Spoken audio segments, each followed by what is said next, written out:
of prospect Jake Thompson, and a lot of people really interested to see what he's going to look like this spring. Yeah, we got to see both Jake Thompson and Zach Eflin. Well, give us a little insight on both of those guys and tell us what you saw from them guys today. And obviously the Phillies, they didn't win the Astro game. They did win the game over in Tampa up the road there. But how did those two guys look? They look so-so. Both of them struggled just a little bit. But, again, it's their first go-round with pitching in a competitive capacity like this. Now, Thompson's the one that got credited with the loss. He's charged with giving up one run. It was not an earned run. And Zach Eflin also one run that was not earned. Both of them were on errors by third baseman Taylor Featherston. But for the most part, they were okay. Eflin walked a couple guys, a little bit wild at times. Thompson gave up 3 hits in 2 innings, walked 1. But he hung in there, and like I said, the run was unearned. Give us a little, it looked like the offense, at least at the home side today, struggled a little bit. But I saw Peter Borges, a couple hits there, and he's a guy that you've talked about. He's not known for the offense there, but give us a little update on the offense. Well, Borges had 2 hits, and actually both of them were really hard-hit balls to the third baseman, Matt Duffy, not to be confused with the Giants' Matt Duffy. But they were hit right at the third baseman. He couldn't come up with both, and he was credited a hit for both of them. It could have gone either way, but it was nice to see some solid contact off of Borges' bat. The top of the lineup, each of the top 3 had 2 hits. He had Odubel Herrera with a couple, and Andrew Knapp also had a couple. He was batting third today, so it shows you that they didn't have necessarily all the A lineup guys, but Andrew Knapp impressed. He had a couple of hits. And the top of the lineup, really, that's where you saw your offense today. Yeah, now, what was the split? I mean, who were some of the guys, as you mentioned, if Knapp's hitting that high in the lineup, were some of the regulars in Tampa with the Phillies? They won 13-4 over there, by the way, against the Yankees, but lost 3-2 at home against Houston. You mentioned Odubel Herrera, too, who seems like, maybe last year, was indicative of what we can expect from him. Yeah, he looked pretty good. He had a nice triple that probably is a double for almost anybody else. He really utilized his speed today and looked pretty good. So I did notice they made him the leadoff hitter today instead of the second hitter. They swapped he and Borges as opposed to the first game down here.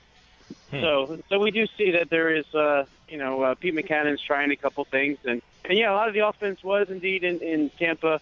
I kept up with the best I could online since I was down here in Clearwater. But we saw a nice output from Roman Quinn, who had a couple of hits, and J.P. Crawford had a hit.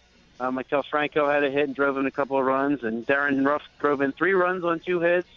Real fiver, Tyler Goodell, he had 2 hits. Jorge Alfaro went 2 for 2 and drove in a couple of runs. So it's a really promising offense in the other game.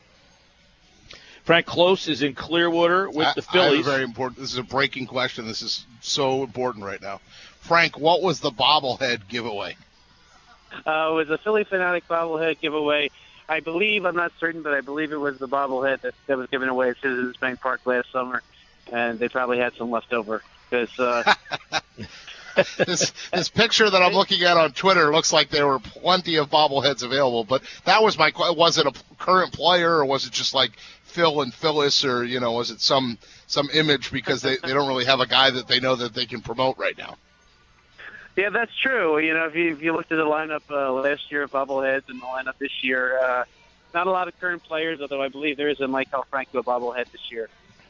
Well, I know that's some hard-hitting journalism by me, but that's kind of my role on this show. So we have to get and Fanatic in orbit dancing to Dionne Warwick. I think I saw that on Twitter as well. So yes, it's very odd to see an opposing team's mascot go on a road trip, especially in spring training. But Orbit, what is he? Orbit the Astro? I don't know what he totally is, but he did indeed make the trip there with the Astros. Yes, dancing Homer he is not. Okay, go ahead, Mike Gill. Back to the real journalism.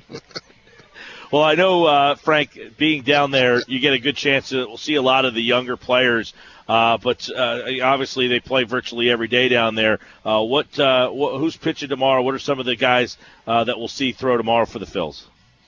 Well, in terms of pitchers, I do want to point out that today we did, down in Tampa, Mark Appel made his spring training debut as well.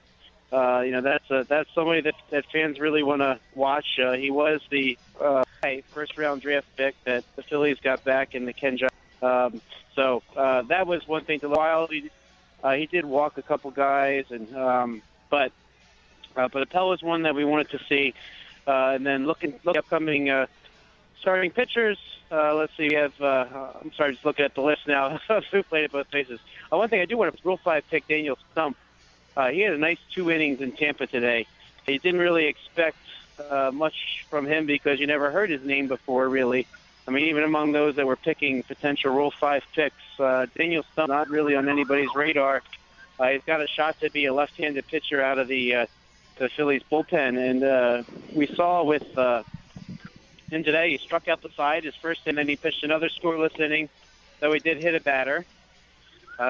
But that's looking pretty good. And coming up, the next 2 starters, we're going to see Jeremy Hellickson get a start. This will be his first Grapefruit League start. He did have the 1 game against University of Tampa. And Aaron Nola is going to pitch on Saturday. So okay, those are the 2 that are sort of competing for the starting rotation. So those will be some fun games to watch. Yeah, definitely want to check out Hellickson in his first game, and then Nola, of course, will get his first opportunity in the Grapefruit League. Frank Klose is down there for this week. It's spring training for the Phillies. Of course, sportstalkphilly.com. You can check out all of their stuff on the Eagles, Phillies, Sixers, and Flyers. Frank will have his Phillies work, of course, over at 97.3 ESPN.com. He'll be in Clearwater the rest of the week, and we'll check in with him tomorrow as the Phillies back in action again throughout the month of March. All right, Frank, appreciate it, man. Enjoy the sun down there. Thanks, guys. Enjoy the snow.